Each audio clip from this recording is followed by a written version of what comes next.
చాలా మందికి హైదరాబాద్ లో చాలా వరకు చూసిన స్టూడియోస్ ఏంటంటే అన్నపూర్ణ స్టూడియోస్, శారది స్టూడియోస్, అలా రామోజీ ఫిల్మ్ సిటీ ఇంతవరకే తెలుసు. బట్ ఏంటంటే హైదరాబాద్ లో చాలా మంచి మంచి స్టూడియోలు ఉన్నాయి, చాలా సినిమా షూటింగ్లు జరిగే స్టూడియోలు చాలా ఉన్నాయి. ఈరోజు మీకు ఆ స్టూడియోలను చూపిస్తాను. యాక్చువల్లీ హైదరాబాద్ లో ఏంటంటే Ramoji film city, Annapurna studios max అందరికి తెలిసినయే. కానీ ఏంటంటే విజయవర్మల స్టూడియోస్ అని, శారది స్టూడియోస్ అని, ఇవ్వండి Tally floors colours the film studio, reel studio అని చాలా ఉన్నాయి. ఇవన్నిట్లో సినిమా షూటింగ్లు, సీరియల్ షూటింగ్లు చాలా జరుగుతుంటాయి. సో అది ఇవాళ మీకు చూపిస్తాను, లోపలికి వెళ్ళి చూపిద్దాం. రియల్ టైమ్ స్టూడియోస్ లో మనం ఎంట్రన్స్ లో మెయిన్ గేట్ దగ్గర ఇక్కడ నుంచి చూసారా, ఇదంతా స్టూడియోసే. మొత్తం బయట ఈ గేట్లు, గోడలు కూడా సెటప్. ఇదంతా గోడలు అంటే మట్టి కాదు, సిమెంట్ కాదు, ఇసుక కాదు, అదంతా వుడ్తో వేస్తారు. ఇక్కడ ఈ మండువా హౌస్ చూసారా, కేరళలో ఎలా ఉంటాయి అలాంటి హౌస్లు ఇవి. కేరళలో సేమ్ ఇలాంటి హౌసెస్ ఉంటాయి. ఇవన్నీ మనకి షూటింగ్ కి వాడతారు అనమాట. లోపల కూడా ఏం సామాన్లు ఉండవు, మొత్తం ఇవన్నీ సెట్ అట్టలు. ఈ గోడలు చూసారా, ఇవన్నీ అట్టలు, డొక్కులు అనమాట. లోపల మనకు కావాల్సినవన్నీ ఫిల్ చేసుకొని ఆ షార్ట్ కి, ఆ సీన్ కి తగ్గట్టు సామాన్లన్నీ పెట్టుకుంటుంటారు. ఎక్కువ సీరియల్స్ జరుగుతుంటాయి ఇలాంటి చిన్న చిన్న వీటిలోనే. ఇంకా పెద్ద పెద్ద ఉంటాయి లోపల. అలాంటి వీటిలో ఫ్లోర్ లోనే సినిమా షూటింగ్లు, సాంగ్ షూటింగ్లు అవి జరుగుతాయి. ఇలాంటి వుడ్ హౌస్లు, పాత టైప్ ఆఫ్ హౌస్ లో ఏంటంటే సీరియల్ వాళ్ళు ఎక్కువ యూజ్ చేసుకుంటారు.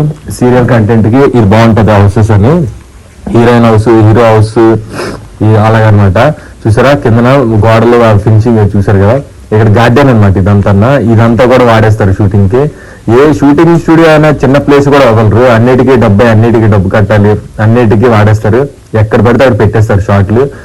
సో చూడండి అలా ముందుకెళ్తే మనం ఇదంతా గార్డెనింగ్ హౌస్ చుట్టూ ఎలా ఉందో. ఆ ముందుని చూస్తున్నారు కదా, అదంతా సెంట్రల్ జైలు, కోర్టు సీన్లు అన్ని అందులో చేస్తారనమాట. మనకి ఆ జైల్ బోర్డు అవన్నీ చూసారు కదా. కోర్టు సీన్లో ఏమైనా హైకోర్టులు అలాంటివి ఉంటే అందులో చేసుకుంటారు. ఆ ప్రాజ్ఞానంత సేమ్ అలాగే ఉంటుంది. రియల్ టైమ్ స్టూడియోస్ చూసారా, పెద్ద పెద్ద ఫ్లోర్లు అవన్నీ. అందులో సాంగ్లు, పెద్ద పెద్ద ఫైట్లు అలాంటివి జరుగుతుంటాయి. చాలా షూటింగ్లు జరుగుతుంటాయి ఇక్కడ చూసారా. ఇంకా లోపలికి వెళ్తే ఇదంతా స్టూడియోస్. ఇంకా ఎంట్రన్స్ మనం ఉన్నాం. ఇంకా లోపల చాలా పెద్దది ఉంటుంది. కాకపోతే ఏంటంటే ఇది సిటీ అవుట్స్కట్స్ ఉంటుంది. సిటీ నుంచి హైదరాబాద్ నుంచి 40 కిలోమీటర్స్ ఉంటుంది. సో లాంగ్ ఉంటుంది కాబట్టి కొంచెం ఇక్కడ ఎక్కువ జరుగుతుంటాయి షూటింగ్లు. ఎందుకంటే ప్రశాంతంగా ఉంటుంది కాబట్టి. సో అది ఇక్కడ చూసారా, మనం లోపలికి వెళ్తున్నాం. ఇప్పుడు లోపలికి వెళ్ళి మీకు చూపిస్తాను. ఇక్కడ ఈ స్టూడియో లోపల నుంచి మొత్తం ఇదంతా చూడండి, చాలా బాగుంటుంది ప్లేస్ ఇదంతా. ఇక్కడ మనకి లోపలికి వెళ్తే ఇదిగోండి లెఫ్ట్ సైడ్ ఈ ఫ్లోర్ ఉంది కదా, ఇదంతా మొత్తం షూటింగ్లు, సాంగ్లు గట్టి జరుగుతాయి. పెద్ద పెద్ద ఫైట్ సీన్లు, పెద్ద పెద్ద గ్రీన్ మ్యాట్లు వేస్తారు. గ్రీన్ మ్యాట్ వేసారంటే బ్యాక్గ్రౌండ్ అంతా బ్లాక్, మొత్తం గ్రీన్ మ్యాట్ వేసేసి మొత్తం చేంజ్ చేసేస్తారు. నచ్చిన బ్యాక్గ్రౌండ్ వేసేస్తారు అనమాట. ఈ నచ్చిన బ్యాక్గ్రౌండ్ లోని అలాగే వాడుకుంటూ మొత్తం ఏ షాట్ కావాలంటే ఆ షాట్ తీసేస్తారు. అది ఇక్కడ ఫారిన్ లోని, బెల్జియం, జపాన్, కెనడా, పారిస్ లో ఉన్నట్టు బ్యాక్గ్రౌండ్ మారుస్తుంటారు. అందుకని ఏమైనా ఫైట్స్ గట్ట, ఏమైనా రోప్ సీన్లు, కింద బడ్లు, పరుపులు గట్టి వేసారంటే వాటి మీద పడిపోయినట్టు వేస్తుంటారు. కానీ గ్రీన్ మ్యాట్లు వేస్తారు.